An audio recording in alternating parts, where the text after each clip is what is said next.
dia destes, eu acordei de noite. Nós, com a idade, já temos assim umas insónias. E eu comecei a pensar, o Senhor começou a colocar pensamentos no meu coração. E durante este tempo que estive acordado, praticamente esta mensagem veio-me à mente, toda ela ou quase. E estive para me levantar e para escrever alguma coisa, mas para não acordar a Clarice, fiquei-me apenas com os pensamentos, mas no dia seguinte consegui lembrar-me de quase tudo. E então a passagem que eu gostaria que me acompanhasseis é em Lucas capítulo 14.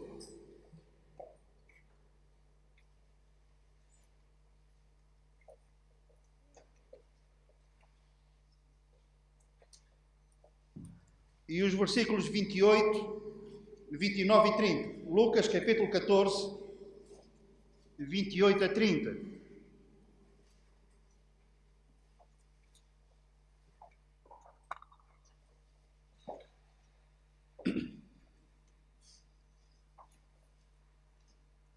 Jesus diz: perante ele está uma grande multidão, e a certa altura ele diz: pois qual de vós, querendo edificar uma torre, não se assenta primeiro a fazer as contas dos gastos, para ver se tem com que acabar? Para que não aconteça que depois de haver posto os alicerces, e não a podendo acabar, todos os que a virem comecem a escarnecer dele, dizendo: este homem começou a edificar e não pôde acabar. Até aqui a leitura da palavra do Senhor e que Ele fala às nossas almas por meio dela. Este, apesar de ser um curto discurso da parte do Senhor Jesus, talvez tenha sido um dos mais duros de todos. Ele fala acerca do amor maior. Amarmos o Senhor acima de todas as coisas, mais do que a nossa família. Isso não quer dizer que Ele subvalorize o amor que devemos ter para com os nossos familiares. Não é disso que se trata. Trata-se de outra coisa. Devemos de amar muito os nossos familiares, os nossos entes queridos. E mais, a Bíblia adverte que se não cuidarmos dos nossos entes queridos, dos nossos familiares, somos piores do que os infiéis. Trata-se de outra coisa. É amarmos ainda mais o Senhor. Ele fala acerca da renúncia maior. A certa altura ele diz: para ser meu discípulo é necessário renunciar a tudo. Ele fala acerca do sacrifício maior, levar cada dia a sua cruz e segui-lo. Eu creio que, inclusivamente, para os mais próximos, para os apóstolos que estavam ali, eles provavelmente pensaram: não será preciso chegar a tanto. Até ali, o que é que tinha acontecido? Algumas quesílias com os fariseus, com os líderes religiosos, argumentação, uma mais dura do que outra. Eles sabiam o que é que eles pensavam acerca de Jesus e acerca dos próprios discípulos, mas as coisas estavam debaixo de um certo controle. Quanto aos romanos, algumas escaramuças, algumas perguntas, algum incómodo que Jesus estava ali a gerar, mas também mais nada do que isso. Então aí Jesus fala acerca de renunciar a tudo para sermos discípulos. Ele fala acerca de carregarmos a cruz e temos sempre aquela ideia, aquela noção de que é algo pesado, é algo ingrato, custoso. Eles não viam motivos para tal argumentação. Só que mais tarde, com certeza que muitos se lembraram destas palavras. A perseguição estalou. E lemos isso particularmente após a ressurreição do Senhor Jesus. Apóstolos mortos ao fio da espada.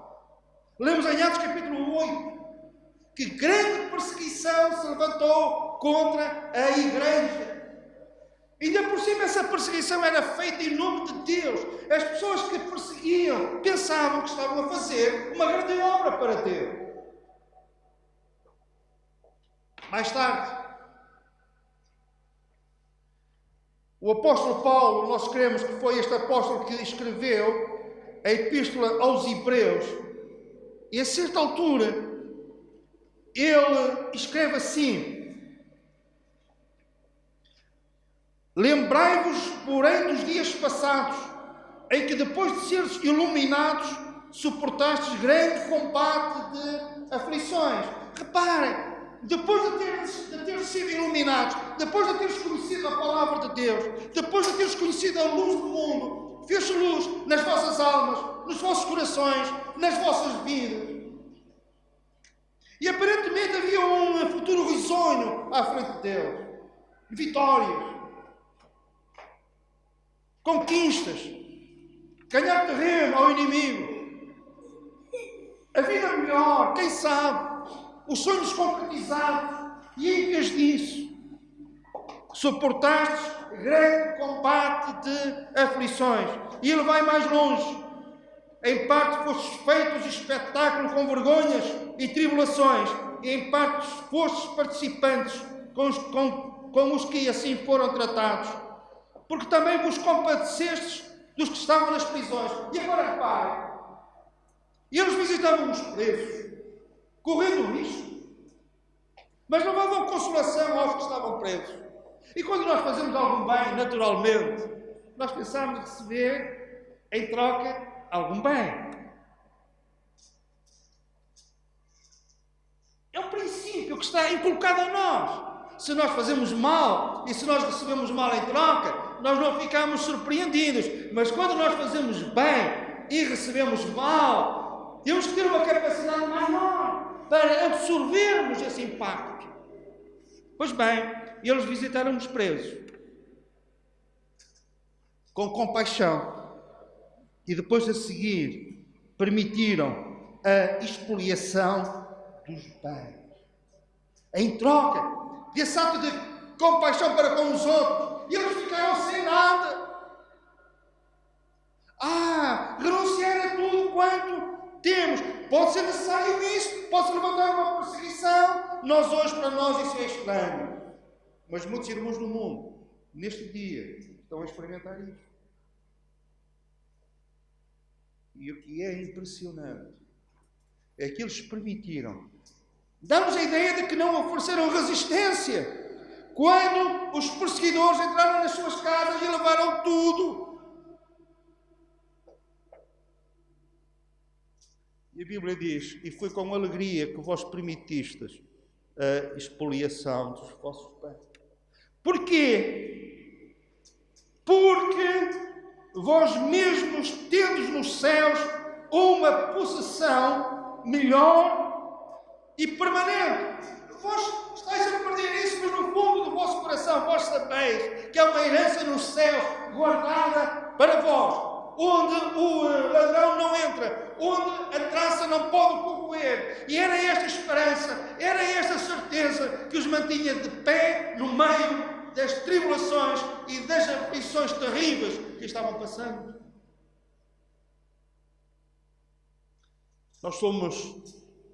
Nós pertencemos a um grupo de crentes privilegiados. Vivemos num país onde não há perseguição. Já houve nada que se pareça com isto. Já houve.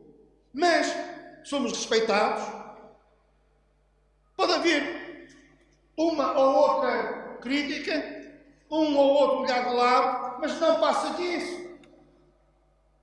Mas isso não deve de nos amolecer, não deve de permitir que nós percamos o compromisso, o zelo, a consagração para com o Senhor e para com as suas coisas. Não coagidos pelas circunstâncias, mas voluntariamente nós sermos discípulos. Há uma grande diferença entre nos tornarmos discípulos e sermos discípulos. E Jesus diz: quem quer ser meu discípulo, ser. Tornarmos-nos discípulos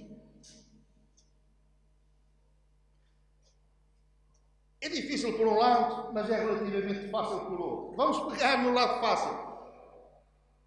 Não é preciso fazermos um grande sacrifício, uma grande renúncia. Não é preciso fazermos uma grande obra para nos tornarmos discípulos. Um ato heroico. Não é preciso. Basta crermos no Senhor Jesus, crermos na suficiência da sua obra, crermos que o sangue que ele derramou na cruz nos purifica de todo o pecado e nós passamos da morte para a vida. Isso acontece uma vez, num dia, mas sermos discípulos todos os dias tem o seu custo, tem o seu preço, e para muitos tem este preço. Mas voltando à nossa passagem, e é aqui que nós nos queremos focar. Jesus diz: se alguém quiser edificar uma torre e não vier após mim, se alguém quiser edificar uma torre, não se assenta primeiro a fazer as contas dos gastos para ver se tem com que acabar. Por outras palavras, Jesus diz: é necessário que, quando em vez de nos assentarmos e fazermos contas, usando um termo que se aplica aos nossos dias, fazermos um balanço. Deve haver. As empresas fazem isso. Nós, no nosso relacionamento com Deus, devemos de fazer isso. A igreja deve de fazer isso. A Bíblia diz: examine-se cada um a si mesmo. Examine-se, assente-se, faça contas.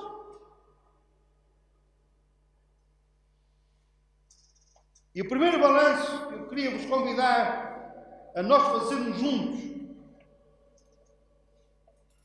a nossa igreja, a sentarmos a fazermos contas em relação ao estado e aos acontecimentos que tiveram lugar durante este ano na nossa igreja. O que nós ganhamos e o que nós perdemos.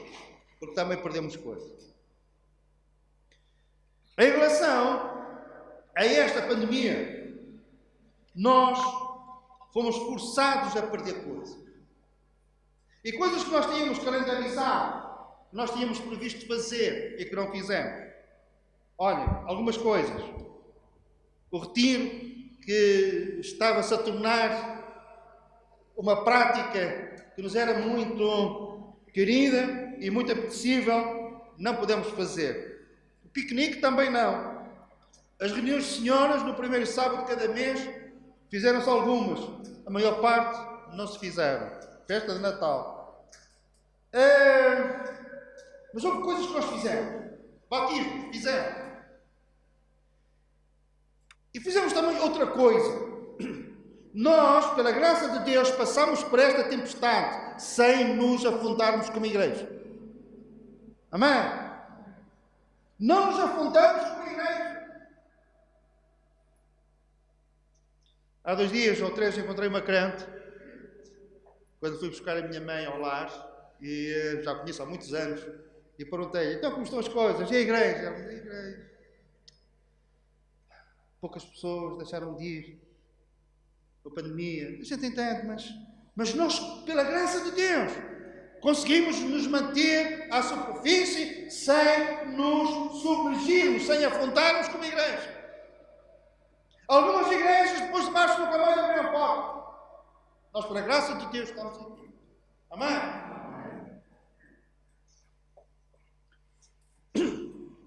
Perdemos o estudo de quinta-feira. Perdemos e não perdemos. Levou-nos a sair da zona de conforto em que estávamos. Temos vídeos. Começamos a filmar as mensagens. Muitas pessoas têm ouvido. Às vezes encontro pessoas amigas com quem partilho mensagens. E eles dizem: oh doutor, sabe que eu mando para a Inglaterra, mando para a França, estão a ouvir as suas mensagens. E isto está-me ali um ganho que nós tivemos. Financeiramente, as necessidades têm sido supridas completamente. Já agora, para informação, mandamos uma oferta para os missionários Jorge Pratas e a sua família, que estão em Moçambique. Temos as contas em dia. E vós, com certeza, que contribuístes de uma forma voluntária, e sacrificial algumas vezes. Mas até aí, nós não nos afundamos como igreja. E durante este tempo, temos mantido a assiduidade, o louvor e a palavra têm sido abençoados pelo Senhor. E olhando para trás, nós podemos dizer, até aqui, apesar da pandemia, nos tem ajudado o Senhor. Amém? Isto tem acontecido pela sua graça. E a igreja continua a ser edificada. A torre continua a ser edificada. Temos feito contas. E ao fazermos as contas, nós chegamos à conclusão que, pela graça de Deus, nós vamos continuar a edificar esta igreja para a glória de Deus e para a bênção daqueles que se juntarem a nós. Amém? Edificar a igreja. Temos uma torre para edificar, temos uma obra para fazer, temos uma igreja para construir, para continuarmos a sua construção. Se calhar aqui alguns pensaram assim, mas espera aí. Então nós é que vamos edificar a igreja? Não foi Jesus que disse, eu edificarei a minha igreja e as portas do inferno não prevalecerão contra ela. Quem é que edifica a igreja? É o Senhor, sem dúvida. Deus é o que edifica todas as coisas. Lemos isso em Hebreus capítulo 3. Mas usa-nos, a nós como instrumentos, nessa edificação.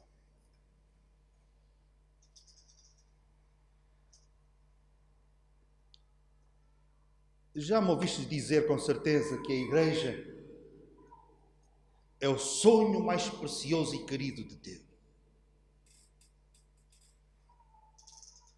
Se é que nós podemos falar assim, usando uma linguagem humana, o Senhor empenhou-se para, nesta obra da criação, houve empenho da parte de Deus.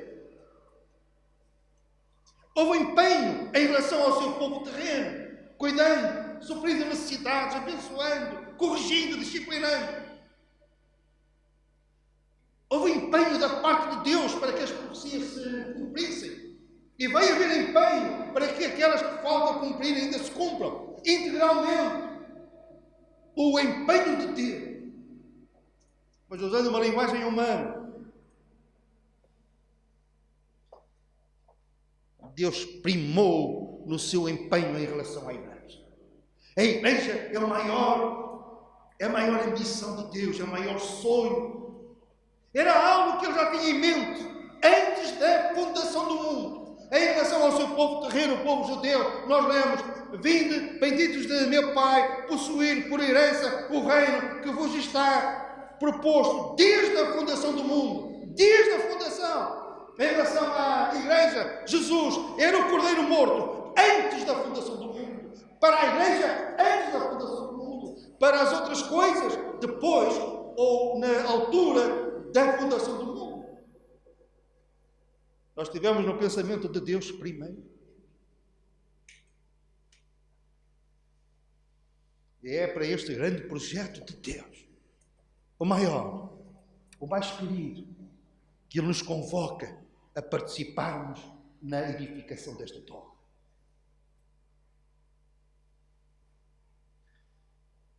O que é que Ele faz para nos permitir participarmos na edificação da igreja?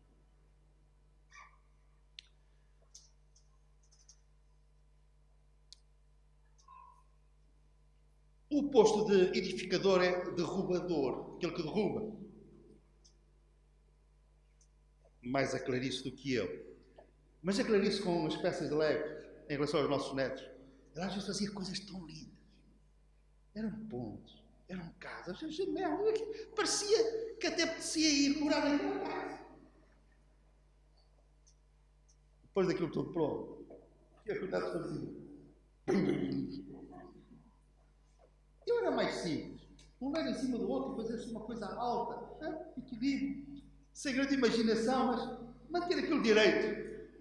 Bom! Mas temos tempo, com tanto cuidado, e agora tudo é derrubado. Nós estamos aqui não para derrubar, mas estamos aqui para edificar. E o Senhor dá-nos os meios para nós edificarmos. O que é que Ele nos dá? Ele dá-nos talentos. Há uma coisa. Há coisas que parecem inacreditáveis. Ontem a minha irmã foi à casa dos meus pais e eu pedi algumas fotografias que deviam de estar por lá. E uma sobrinha mandou-me fotografias das fotografias que encontrou. Uma delas, eu era um jovem, com cerca de 17 anos. Depois até aqui enviei para o Timóteo. E disse, mas não mostras isto a ninguém. Magrinho. Roupa justinha. Cabelo prontinho. E agora compreendo porque é que um dia a Ana era pequena e viu essa fotografia e disse, oh pai, quem era esta menina?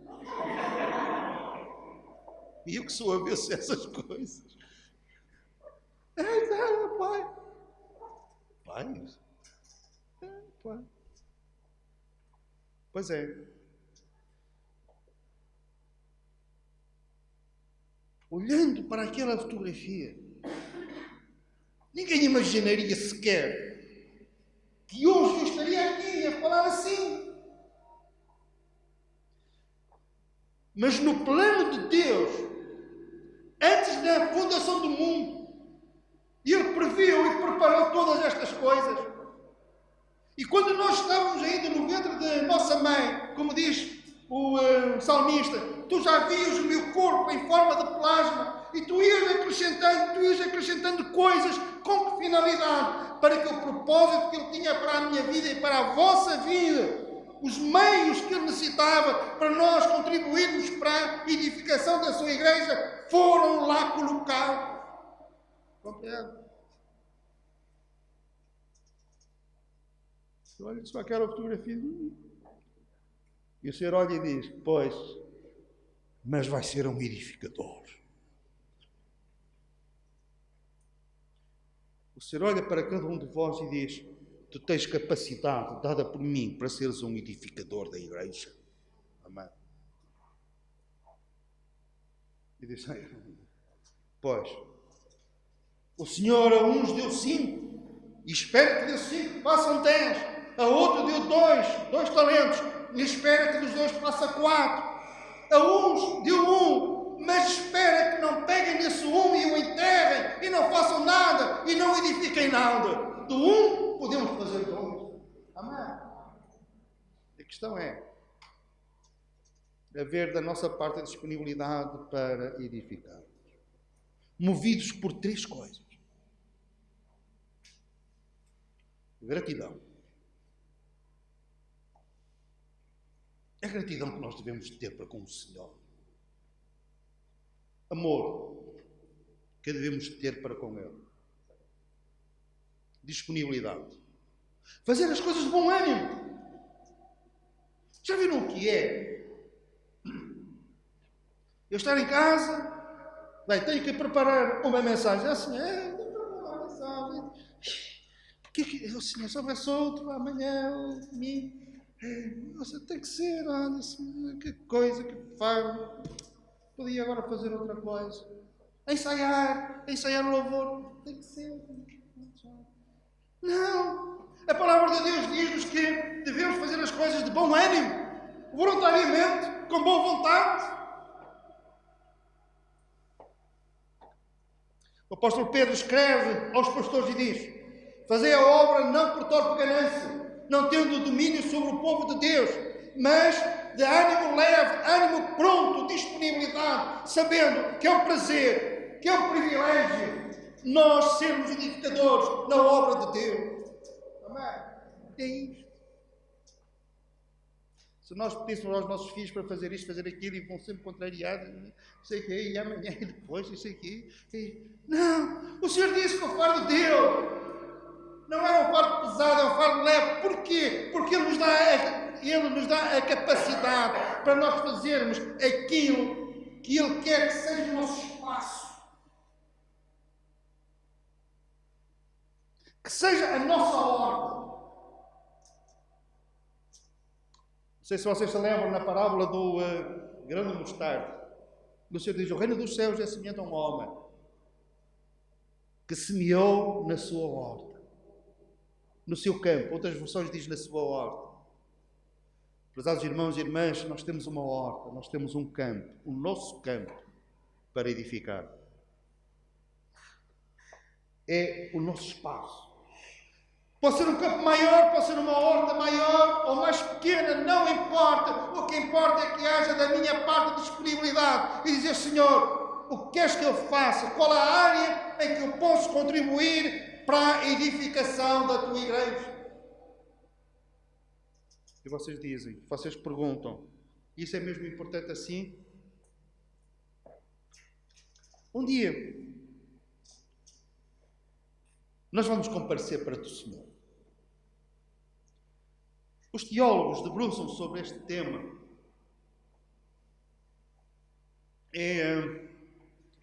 Algumas opiniões, uns dizem que será em público, outros dizem que será privado, nós e o Senhor. Eu acho as duas coisas. Que as recompensas serão dadas em público, o louvor. Mas aquela conversa, mas há uma conversa entre nós e o Senhor.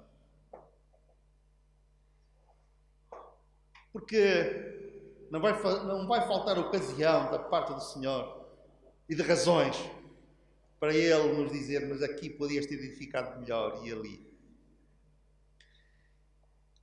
E a Bíblia diz: e cada um veja como edifica. Cada um.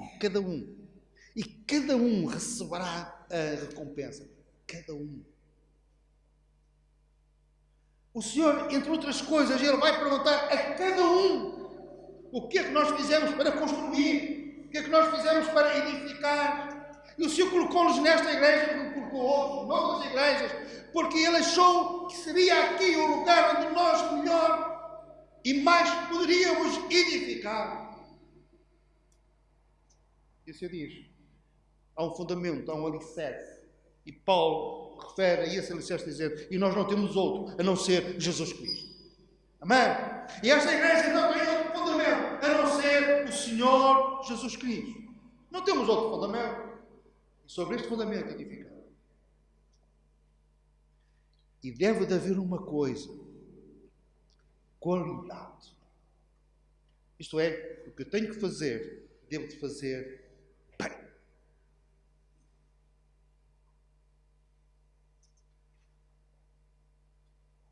Eu não quero ser crítico, mas às vezes vou aqui e acolá e eu apercebo-me de uma coisa. Parece que não há preocupação por fazer as coisas bem.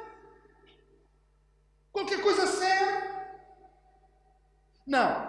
Não é qualquer mensagem que serve. Tem que haver determinação. Eu tenho que fazer a minha parte. Não é qualquer coisa. As músicas devem ser bem cantadas, bem tocadas, qualidade. Aquilo que eu possa fazer, e isso tem acontecido nesta igreja pela graça de Deus. Porquê? Porque um dia o Senhor vai perguntar aos que edificam: que materiais é que tu usaste? E há ali dois grupos.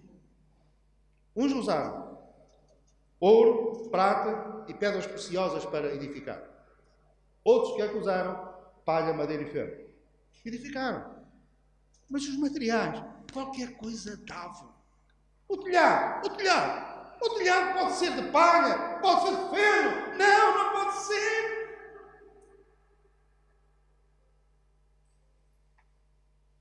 Haver qualidade.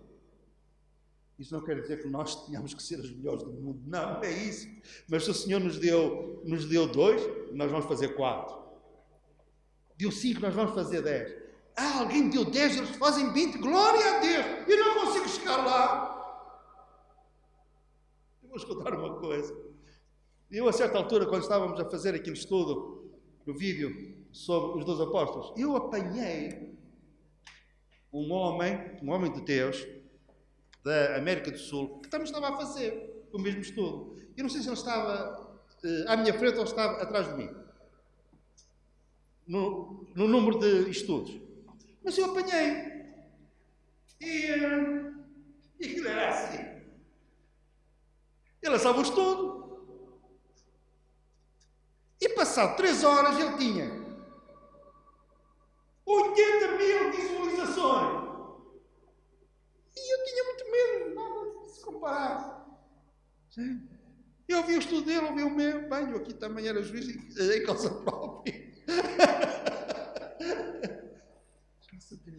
Eu nunca lá vou chegar. Eu nunca vou chegar em um ano àquilo que eu era visualizado durante o dia.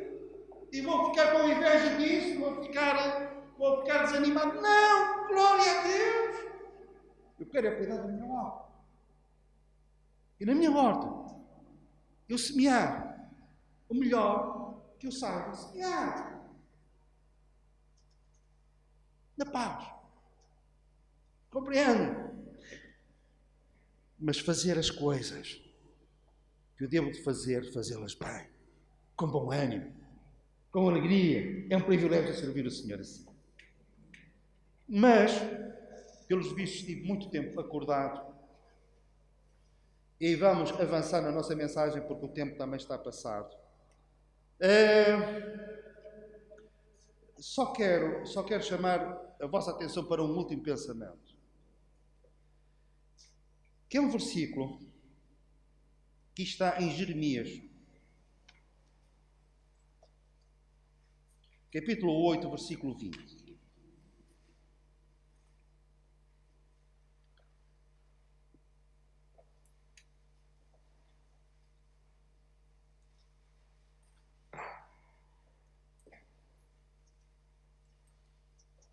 Jeremias, fica a seguir a Isaías, antes de Ezequiel. E no capítulo 8, versículo 20, nós lemos assim: passou a cega, findou o verão, e nós não estamos salvos. Vamos ler outra vez. Passou a cega, findou o verão, e nós não estamos salvos. Alguém fez contas? Assentou-se e fez contas. E constatou o seguinte: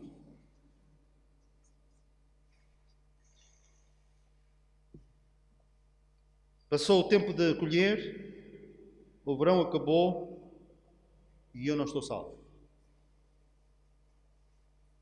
Queria chamar a atenção para todos aqueles que nos têm dado o privilégio, ao longo do tempo, de se reunirem connosco. E convido-vos a vos assentar neste dia e a fazer-vos as contas em relação ao estado da vossa alma. E oxalá não constatem o facto: passou mais um ano, findou a cega, o ano, o verão, e eu não estou salvo. Se isso acontecer,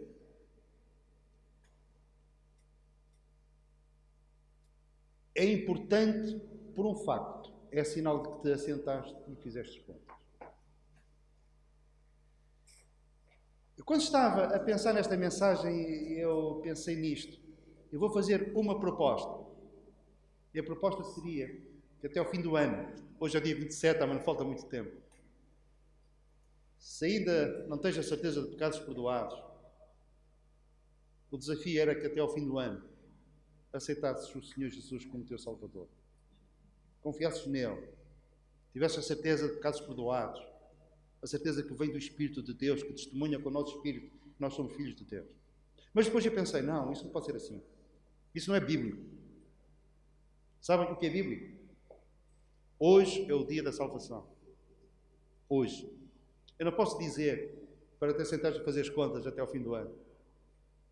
Porque pode ser que não haja tempo de fazer as contas até ao fim do ano. A vida é breve. As coisas podem acontecer repentinamente. E na eternidade será terrível quando as pessoas que ouviram o Evangelho chegam a esta conclusão: passou a cega, findou o verão e eu não estava salvo. O meu convite não é desafio. Desafio parece estar aquela ideia de... Não, é um convite. O meu convite é que tu que tens ouvido a palavra de Deus, o Evangelho, a grande salvação que há em Cristo, porque Ele é um grande Salvador.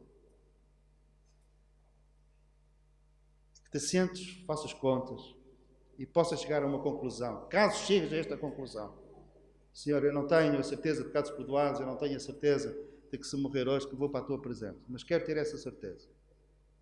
Eu tenho ouvido a Tua palavra, tenho ouvido o Teu Evangelho. E já sei algumas coisas. Eu sei que sou pecador, que devido aos meus pecados que estou perdido. Deus é um Deus santo, justo. E no céu não pode entrar nada que contamine. Portanto, eu com os meus pecados eu não posso entrar no céu. Eu sei disto. Mas sei também que o sangue de Cristo me lava, me purifica de todo pecado. Senhor, que agora mesmo o sangue que Jesus derramou na cruz passe pela minha alma e me purifique de todo pecado. Eu me entrego a Ti. Quero pertencer à Tua família, ser Teu filho. Isto é importante? É. Porque os filhos, diz o Senhor, ficam para sempre em casa. Eu quero ficar para sempre em casa.